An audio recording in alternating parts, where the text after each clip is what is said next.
So if you don't mind, can you introduce yourself really quickly? I'm Tokyo Bradshaw. I am an entrepreneur coach. I help entrepreneurs figure this shit. I do specialize in the hair community, celebrity hairstylist, salon owner, and I have two six-figure hair brands, one in which I sell hair extensions and the other in which I sell resources for people to start their hair companies. Yeah, so I do. I live in the city of Atlanta, and yeah, it's me.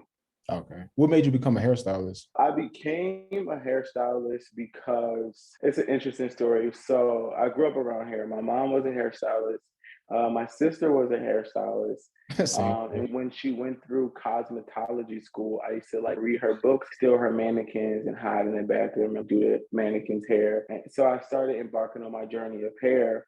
And I was working at Nordstrom at the time, and I got fired from Nordstrom for stealing. Oh yeah. And I I thought I'd never get a job again. I was like, never getting a job again. I'm making money doing. I was making like maybe by the time I got fired from Nordstrom, I was making like $700 a week from hair. So I was like, hey, I'm about to take this to the top. So that's how I got into it, and I just never stopped. Now, when you did get started out, what were some of the things that you like initially struggled with? Was that like your first business or first entrepreneur venture? Yeah, it definitely was my first. No, it wasn't because before hair, I was in college for dance, and I started my own dance company. And we would perform shows in the Philadelphia area, like at the Freedom Theater. So I was already putting on shows and putting on full productions with a cast of 15 dancers. So it wasn't my first embark on entrepreneurship, but it was the first thing that I took as far as I possibly could and am taking it. So did I struggle with anything? I'm gonna honestly say no, especially not at the beginning. I didn't struggle with anything at all. I ran into problems because I wasn't a licensed cosmetologist. That was probably the only thing that gave me a little trouble, and not in the way that people would think. It just was something that people tried to push on me, like, oh, you need to have your license, you need to have your license. I just never got my license. Okay, so I'm gonna skip over some of my questions and come back because that was one of my questions. Do you feel like in 2022 it's necessary to be licensed? So I have this conversation quite often, and I like to say that I am an advocate for non-licensed stylists. In 2022, it's absolutely not necessary at all to have a license for a number of reasons. One, I believe that the licensing or the regulation in cosmetology was just a way for, just like every other educational system, for higher entities or organizations to benefit off of an industry. I do feel like the value that was placed on a license before, specifically in the Black community, because it's different in white people than the white people community. It's a completely different. So I make that clear. Was that's how you knew if the stylist was good or not, because they had a license, or if you could trust them with their hair. It was like, oh, I can trust you with my hair because you have a license. So in 2022, nobody's checking for a license because you have a virtual profile that can tell me if you're capable of completing the style that I want. So absolutely not. Okay. Now, if you want to work on TV sets, you have to have your license, because then there are a number of procedures that you have to go through to work on TV sets. I didn't say to work with celebrities, but to work on like actual movies and productions, unless the star of the movie or the production is saying, no, he comes with me, or he or she comes with me. But absolutely not, 100%. No, you don't. Okay. I don't think you can list your top 5 celebrity hairstylists right now. None of them have a license. Now I know you say you didn't necessarily like struggle with anything when just getting started, but did you have a mentor, or how important do you feel having a mentor is? Yeah, so when I say I didn't struggle with anything, feel like the hair industry that we are part of now, I played a part in pioneering what that industry is. So that's why I say I didn't struggle with anything, because we're looking at laces and wigs, and that was the era that I came up in. Social media. So it was, if I struggle with anything, it was getting women to understand that lace is not going to last you like your press out would, or like your regular sewing would. So it was, if I struggle with anything, it was understanding the power in customer service. Oh, So that's what I did struggle with, because I'm an Aries and don't play with me. But I definitely did have a mentor. Her name was Kia Starling. It was so interesting because she is the key hair artist for the Philadelphia Fashion Week fashion show. And I auditioned for Fashion Week, and I auditioned to be a makeup artist. And I brought my model there, and I failed it. It was like, absolutely not. You can't do makeup. I was like, okay. But I was like, but I can do hair. And I was like, if you just give me 20 minutes, I'll run home, get my bag, and I'll come back and I would show you what I can do. And I've never done editorial hair or print hair before or runway hair. So it was like me just going for it. And I went home, got my kit, came back. I literally did the hair probably the best out of the audition. And from there, Kia became my mentor, and she really helped groom me because she put me in a lot of, I gotta be honest, like I like to say that I always have it hard. I have it tough. I don't get away with anything. She really just let me know what the industry was about. She gave me insight. She gave me confidence. She gave me tips. She gave me tricks. She gave me opportunities. And it was great. I think that everybody in this world needs a mentor. I think that everybody in this world needs a coach. And if you don't have a coach, then that means that you've done this already. Mhm. It's just that simple. I think that everybody in the hair industry specifically needs a mentor. Some people need a mentor in actual styling. Some people need a mentor in business. And what I will say, and this is why I would say that I help entrepreneurs figure this shit out, because there's a small space of entrepreneurship, which especially in the hair industry, which nobody ever talks about. And it's the mentality and the emotional side of being an entrepreneur that nobody speaks about. How to do, because we live in a time where if you mess up somebody's hair, they can drag you on social media for days Yep. and make you feel like everything that you've ever worked for is just nothing now. You get what I'm saying? That's the side that we need to talk about. Financial literacy. Nobody in the hair industry ever talks about financial literacy. Somebody asked me today on my live, what's your advice for somebody entering the cosmetology world? Get your credit score up. That's the first thing you need to do, is get your credit score up. Having a routine life. We wake up and do hair whenever we want to do hair, or whenever somebody books us, then we go to the shop, we spin it. No, run an organized business. So absolutely everybody needs a mentor. And that's why I've decided to dedicate this part of my chapter in the hair industry as a coach and as a mentor, because though I did have a mentor, I feel like nobody is stepping into that space. And that's what made me great, was because I've always been so business savvy in the industry. Now, how long were you only doing hair before you pivoted to the coaching side as well? So I've always been a coach. That's Okay. what made me decide to do this. Let me just give you a little timeline. I officially started hair around like 21, 22. I am 31 now. I had my own salon at 25. And before I had my salon, I always had an assistant because I never knew how to braid until I started working with celebrities. So I had to travel to learn how to braid. So in that time, I was teaching people business through the process of working with me. I mean, I did it over and over again. When I got my salon, I was always welcoming the underdog into my salon. Whether you were a makeup artist, hairstylist, lash tech, I've always created space for you to work in, just create a space for you to work and learn and grow. And I coached throughout that process. And then I started officially coaching shortly after that. So maybe, honestly, 2 years ago was when I decided that, okay, I'm gonna fall back from hair completely. So it was about a good 7 years. Okay, got it. Currently, you're not doing hair anymore? I look at being a hairstylist ghost from power. Like, you're never gonna put it down. But absolutely not. You gotta pay a pretty penny to get me to pick up a Okay, comb, got it. or I just have to really see something great in the opportunity. Okay, got it. Or I just want to create content for myself, because I do still feel like I have to create content to even stand in this position. Yeah, definitely. So for the new stylists coming in, what advice would you give them to get their first few clients? Oh, to get your first few clients is do hair for free Oh yeah. and show people what you can do. Nobody, I don't give a fuck how good you are. Can I cuss on here? Yeah, you good. Yeah. I don't give a fuck how good you are. Nobody's gonna pay you until they can see that you're. So to get your first couple clients, do hair for free. You don't have to do everybody's hair for free. You can pick one muse that have a following on Instagram, promote them, use them for promotion. Also, introduce yourself. I was literally at lunch today, and it was a girl behind me that had a wig on.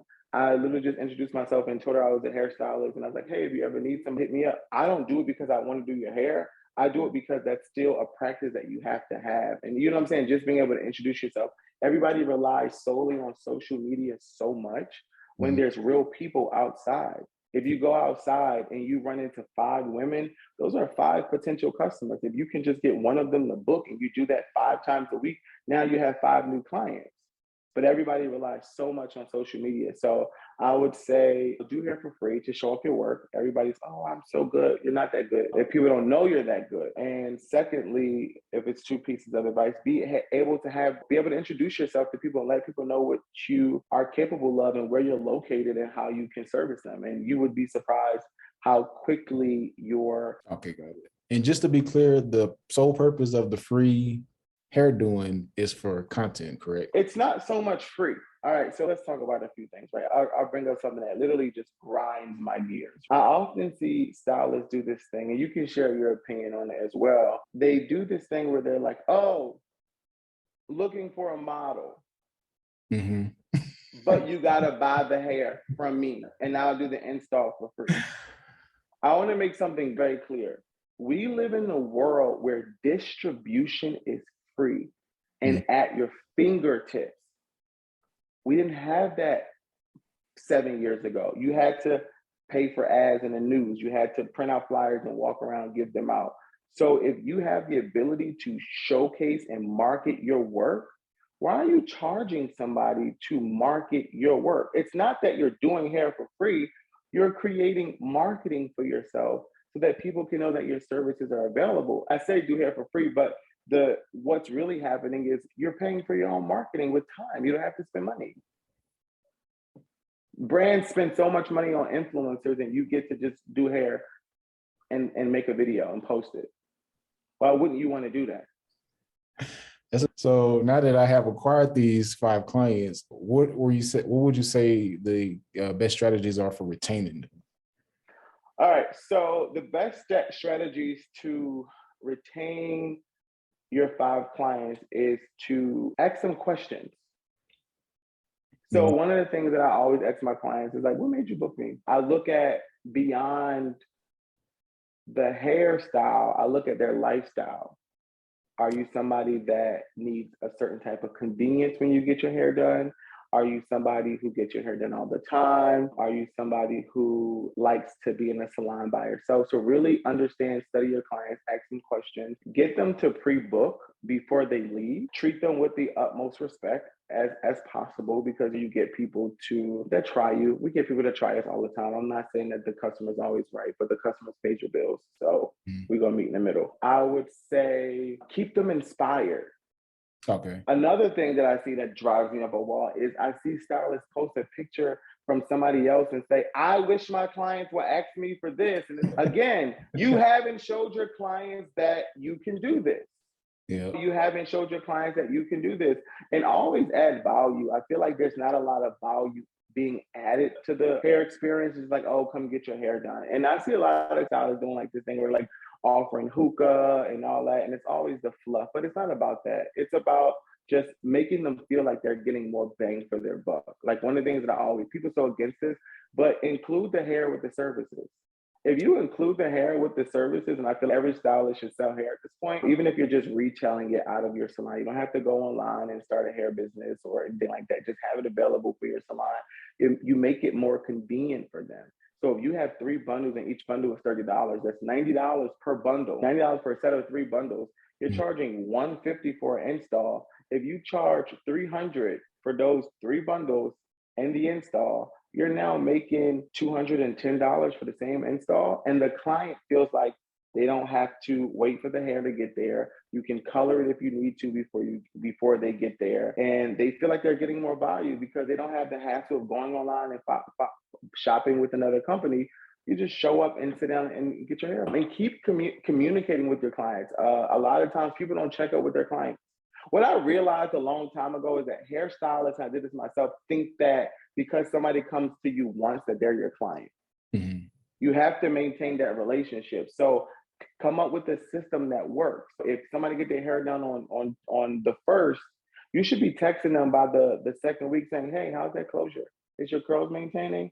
Oh, hey, I just started checking on you. Do you still want?" Just keep that conversation going. I'll give a quick little tip of something that works for me like a fucking charm.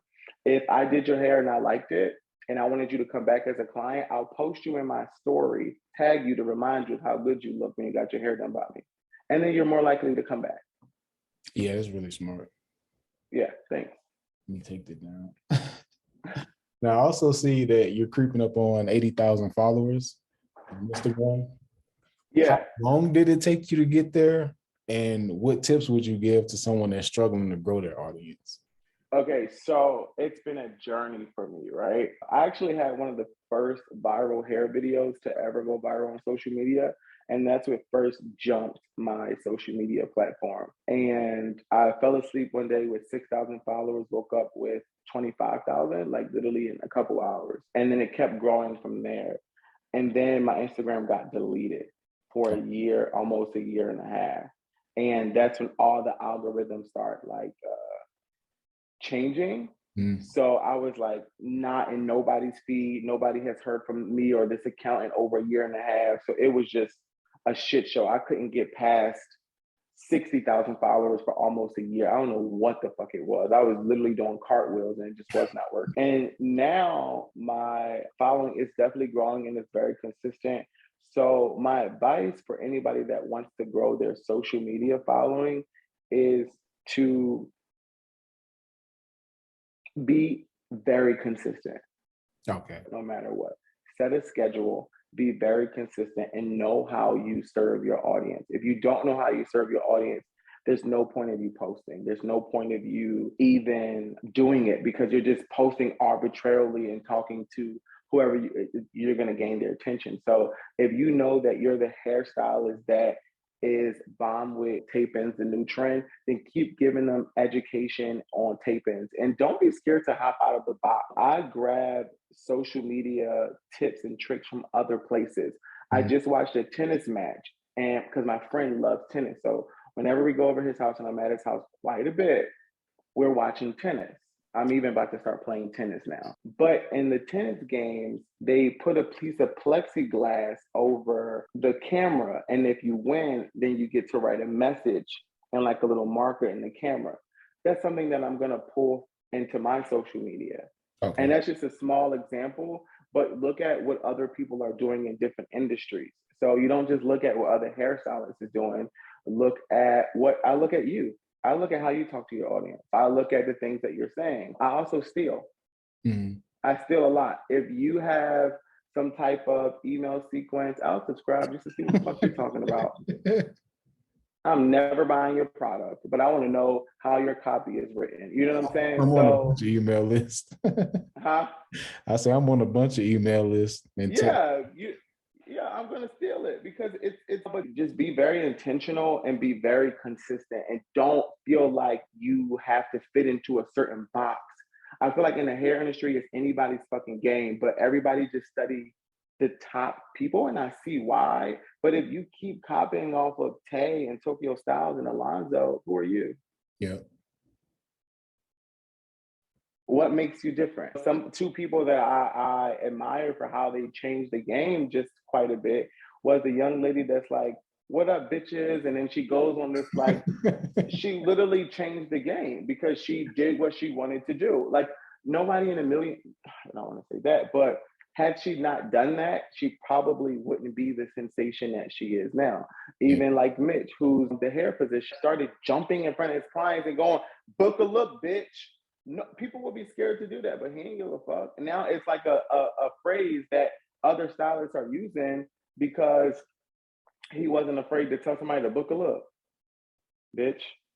So Be yourself. It's too many carbon copy the same. Like when you really tap into who you are, nobody else can be that. mm, Nobody, you would never have to think about how can I set myself apart if you just be yourself. You say, how do you set yourself apart in the industry? Bitch, I was I don't have a twin. I'm already set apart. You get what I'm saying? If you focus on being yourself, you don't have to worry about setting yourself apart. Okay. Now, recently, I see some of your best performing content is your reactions to the TikTok stylist.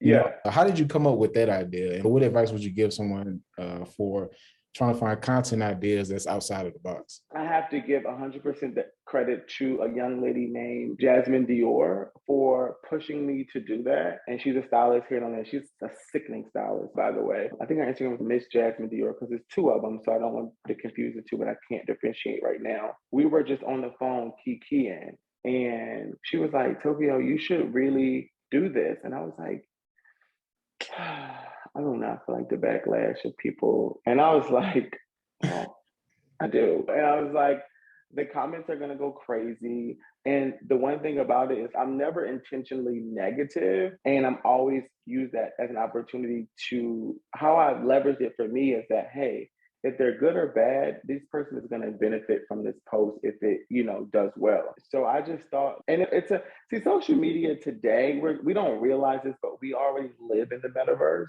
Mm-hmm. So it's an opportunity for people to feel involved. Everybody has an opinion, right? Mm-hmm. And nobody has an outlet to state their opinion. With me doing these videos, the comments go crazy because then they get to have an opinion. And don't let them agree. If they agree with me, they want me to know they agree with me. If they disagree with me, they want me to know that they disagree with me. And the engagement goes through the roof. The only way to really, truly get your page to grow is to get people engaged. If people can like your post all day long. If they're not commenting on what and it's just like bro life, if people not talking about you, you ain't shit. If people not talking amongst you, who are you? So if you can get people so my tip would be build engagement, not just likable posts. Engage with, that's why I said, know the people that you are serving. So if you can get people to comment more and more, Instagram is gonna go, oh, the people like this guy. Let's get his videos out more, because the more people like his videos, the more people like our app. Yeah. And then it's a win-win for everyone.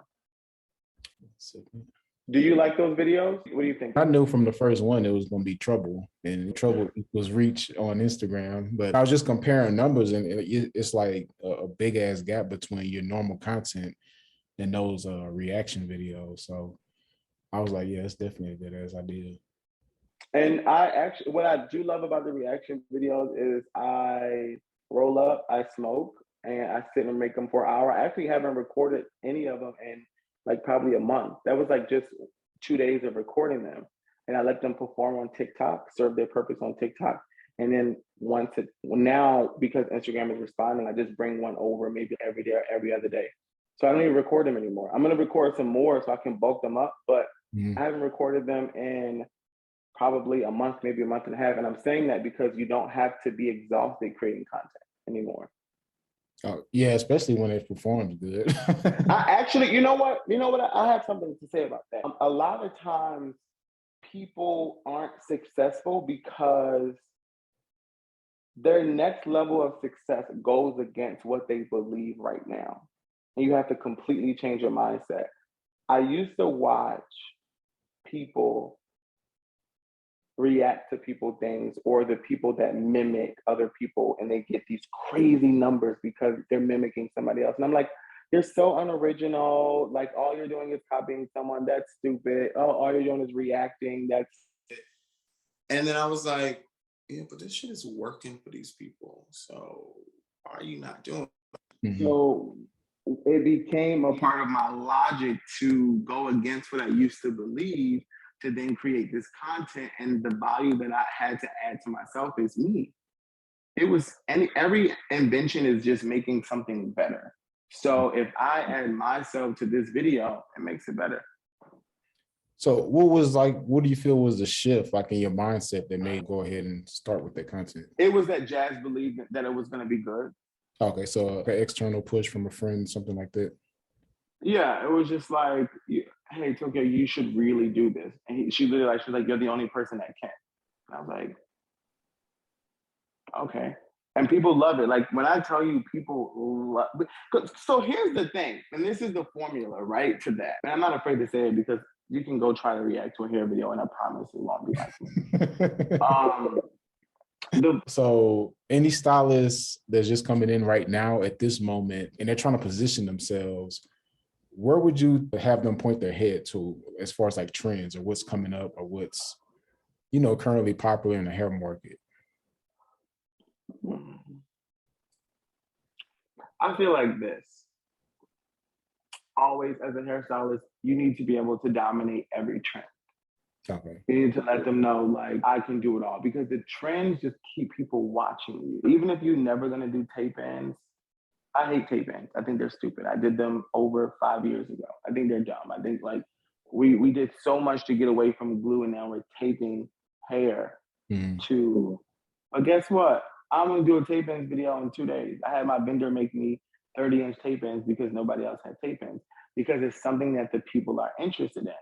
So I would say hop on every trend. You're a hairstylist, you can do that. It's not like you're in a rap game, but also have your signature style, your signature finish. If you're gonna do tape ends and you do short hair, show the girls how you can add a couple tape ends to the front and give it a little length. You get what I'm saying? But you're still staying in your ability. That's what I would say. I would say design who you're going to be in this industry. Okay. But you should still, as from a marketing perspective, be able to hop on every trend. I hate it when they were doing like these, like, the trend that I kind of hate right now is like this prom hairstyle. Everybody's doing this like 2 little curls in the front, this like sloppy, messy ponytail in the back, and like pieces falling all over. I hate it. But if I was competing in that industry, I would do it too, because that's what the girls want. The hair industry is a trendy industry. You cannot take trends out of hair. Hair is constantly evolving. It's constantly changing. It's constantly going back to old things. So you have to stay trendy. So there is no one trend that you should be able to do. Every trend that comes out, you need to be the first bitch on it. Letting the girls know, look, I'm on it. What's up? Whatever y'all need, I got y'all. Because that's what hair is. Hair is like a woman's way of saying, y'all can't keep up. You know what I'm saying? Whether it's me switching my wigs up, whether I have like long, natural, pretty hair, whether I have kinky, curly hair, it's still a way for somebody to separate themselves in that sense. And you have to be the one to deliver it. So be on every trend, know how to dominate everything, but still be known for what you're known for. Because if you're just doing that for marketing purposes. Because if tape ends are trending and you post on social media you're doing tape ends, it's going to get more views because it's being more looked at. And even though somebody might just be looking at tape ends just to know what they are, they might see that you do 6-minute shortcuts and they want to book a shortcut. I often hear that the hair industry is oversaturated. What would you say to someone who's feeling that way? If you feel like the hair industry is oversaturated, go ahead and be a CNA. if you already feel like I'm not a babyer. I don't have time to coddle anybody. I don't have time it is what it is. If you feel like, oh, it's already so many people doing hair, don't do hair. Go do something that nobody else doing. Go be a rocket. Who flies rockets? Go work for NASA. Nobody's doing that. Yeah. So if you don't fit, the thing about the hair industry, you're not entering any industry. You're not entering the industry to fit in. You're entering the industry to either dominate it or change it. If that is not your goals, stay the fuck at home. Got it. If you're entering the game just to go ahead. Because let me tell you something about the stylists that are out today, they are fucking robots. Like these stylists that, shout out to them, they are doing 5 and 6 clients a day, all the clients, but they're none of them are stylists. They're all just lace technicians, but they're robots. They're getting these people in and out, but that's what the industry is today. So if you are just doing it to oversaturated, it's too many people, it's too many women in this world to feel like the industry is oversaturated. Like, you're in the industry for people. You're not there is no hair industry, by the way. Hope you know that. There's no such thing. There's just a bunch of motherfuckers that's doing hair that want to make money. There's no group of motherfuckers that meet up and say, oh, this is how we're moving in the hair industry. No, it's just a bunch of people that do hair. No, nobody in the hair industry hang out. Name one. Nobody in the hair industry hang out. Nobody. You might have some alliances, But nobody in the hair industry hang out. If you're not coming in the game to knock a couple bitches out their spots, stay at home. What would you say your biggest pet peeve is in the hair industry right now? As far as stylists or just in general, between hair companies, wig makers, stylists, anything you keep seeing that I guess you wish people wouldn't do, or maybe we should have left in 2021? I think of something that I haven't already mentioned. Irks me with these people. I guess it has to be that nobody is like pushing hair. And it could be because I've seen so much already and a lot of things are being repeated, but I am just sick of a middle part pressed out bone straight with a whole bunch of wax at the top. I'm sick of a side part with just curly hair. Nobody's doing hair. Nobody's giving looks. You know what I'm saying? It's just, I'm seeing you do the same, like my grandma can do a wig install. You know what I'm saying? So are you giving the girls looks and they're not doing it? They're not doing it. And that's why they're not getting booked, because you're not changing people's mind about their image. So less on the hair, trying to focus on changing someone's image. Yeah. Yeah, it's about changing their image. Absolutely. Okay, got it. Now, I know being a hairstylist is extremely stressful. What are some tips you can give for hairstylists or any entrepreneur to manage stress? Manage your time and know the value of your time. So when I coach, I'll tell you this, I see a lot of, and this kind of answers the last question. I'm booked for the month. I'm booked until next month. Did you reach your financial goal of $20,000 this month? Or did all your spots fill up with $125 ponytails and now you're only making $4,000 this month? So if my financial goal is $2,500 at the end of the week, if I already have that $2,500 for the week, you cannot book for that week. You have to book for the next week, because I only have a certain amount of time in my entire life schedule to be in the salon. So I feel like as hairstylists, we come into this industry, I actually want to say a bit thirsty to compete, a bit thirsty to make money, and a bit thirsty to prove that we're as good as we are. So we start taking clients at any time and offering way more to get the customer, and then we're staying later. And then people never feel like, I feel like the biggest stressor in the hair industry is people don't know how much we're doing to make this happen. So if you manage your time and know the value of your time, you can eliminate a lot of that stress, because you're booking according to numbers versus just saying that the spots are filled up. So like I was saying, if my goal is $10,000 a month, that's $2,500 each week. If I booked for the first week for $2,500, then my books are not open until the following. You can't book until the next spot opens up, because I already have this $2,500 book from the 1st through the 7th. So now let me start laying it this way. So now, even if I am short upcoming week, I know how much money I need to fill up that week. So as far as being stressed out, I think it's about time management and knowing the value of your time. And I feel like nobody does that coming into the industry, because their whole goal is to just go. You know what I'm saying? I see a lot of, been in the shop since 8 a.m. I'm like, bitch, it's 2 o'clock in the morning. Fuck was you doing all this time? For $700? Are you kidding me? Yeah, no, we're not doing that. Absolutely not. Okay, I got one more, I guess, a serious question, and the remaining 5, I got time. Like a lightning round. Like, this is just random questions. So what money management tips would you give to hairstylists? Because I know that's a big thing in the hair industry, mismanaging money and just spending it crazy, since it comes in so fast. I would say budgeting is very important. And I know that when we hear the word budgeting, I actually want to change that word, and I'm trying to figure out a good word. But budgeting is really about money direction, right? So we don't ever know where the money is coming from because we don't know where the money is going.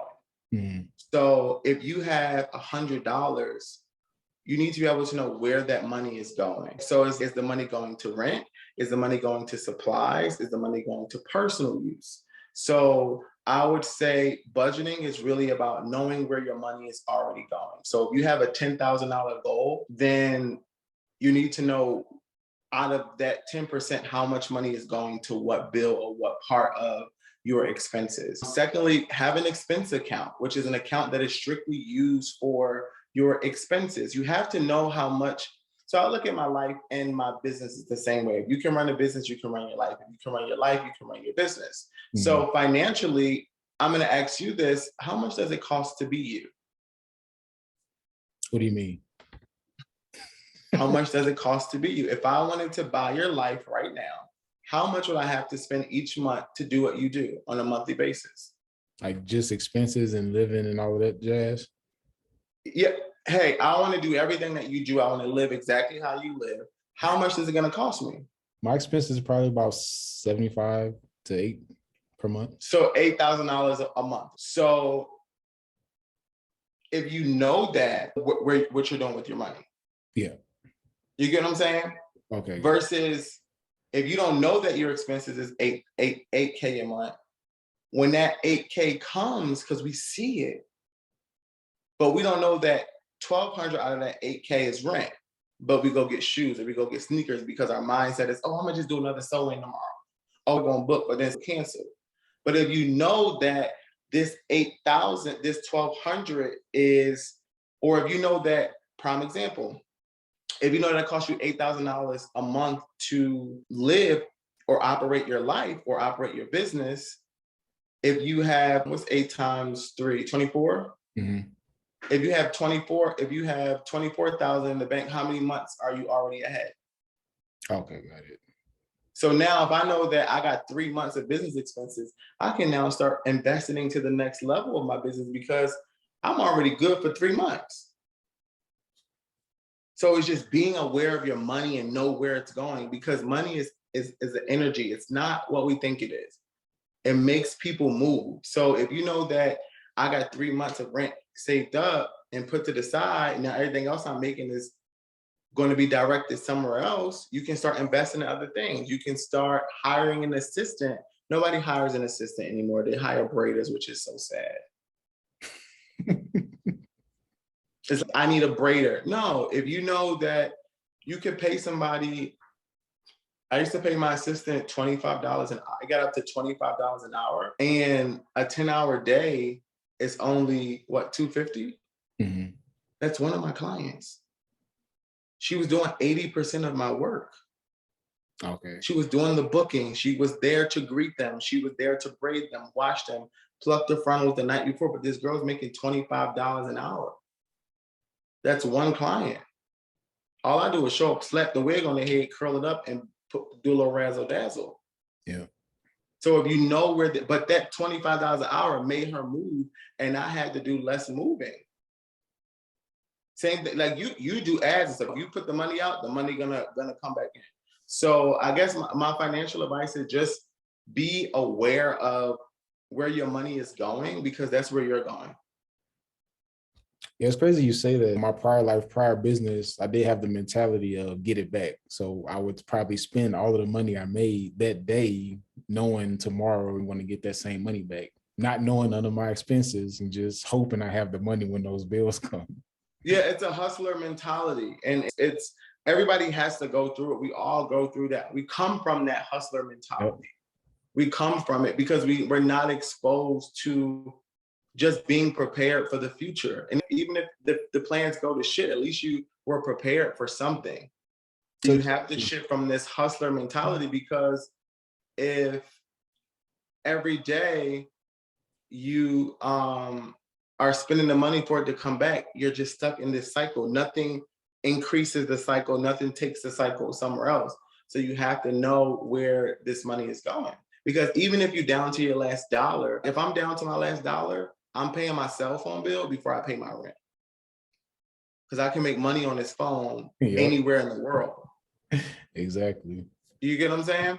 Yeah. So the last five is just like some random fun questions. Who are your top two favorite hairstylists right now?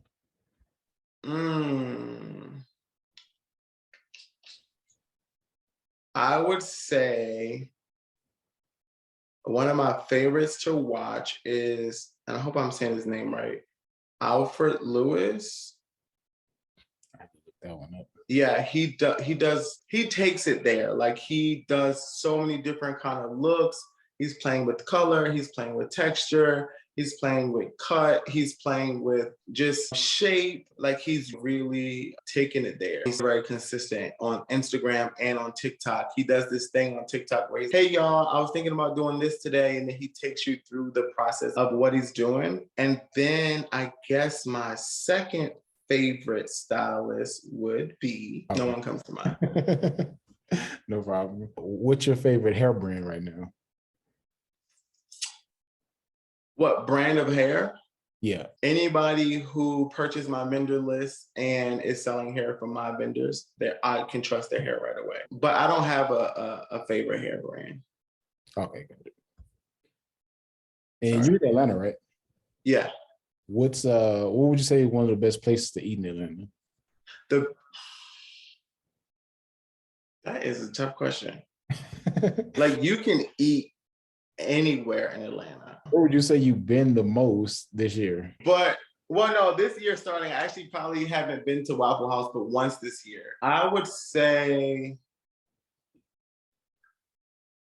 I also be on a health kick, so I have to be careful about where I eat. Where do we go a lot? We eat everywhere. It's really hard to say because you really eat everywhere. Oh, Toast on Linux is really good. It's a great brunch spot. Yeah, Toast on Linux is good. Probably as soon as we hang up, I'm gonna think of what I want to eat. Like, fuck. Oh, I do love this spot. It's in Sandy Springs, but it's called Crab 404. I love it because I can always go there and get me some mussels. I can always be seated. It's large enough to have outside seating. It's a good spot to go to. So that's all. Crab 404? Crab 404. Yeah.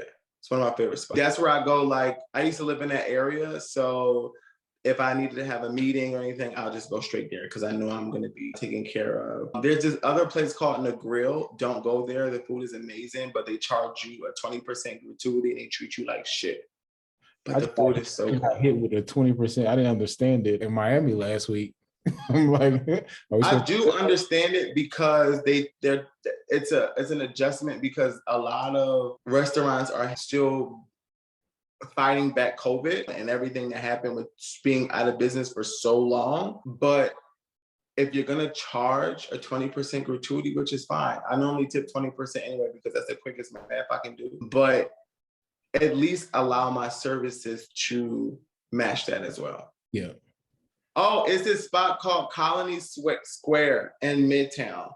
And you can go there and get, it's like has a bar in the center. And it's almost like a adult, I guess all food courts are adult, but not like a lunchroom or like a mall because it's like very grown up and swanky and sexy. I go there for like business meetings or just to put myself in a different atmosphere. It's a great place to just go kick it and eat. Okay, got it. Yeah. So Toast on Linux, Crab 404, Colony Square. Yeah, I know. I have yeah. Okay. Now, if there's a number that you can write down and the next day, this amount of money will be in your bank account to stop doing everything that you're doing, what would that number be? Just roam the world, travel, do whatever. Is there a number you have in mind to just quit everything? Okay, so I don't want to sound cliche, but I really don't do what I do for money. But for me to take a break for a little while, I could go on a break for a little while if it was like 25 mil in my account. Okay. Yeah, I could go on a break for a little while. And the first place you're going to is where? Huh? First place you're traveling to is where?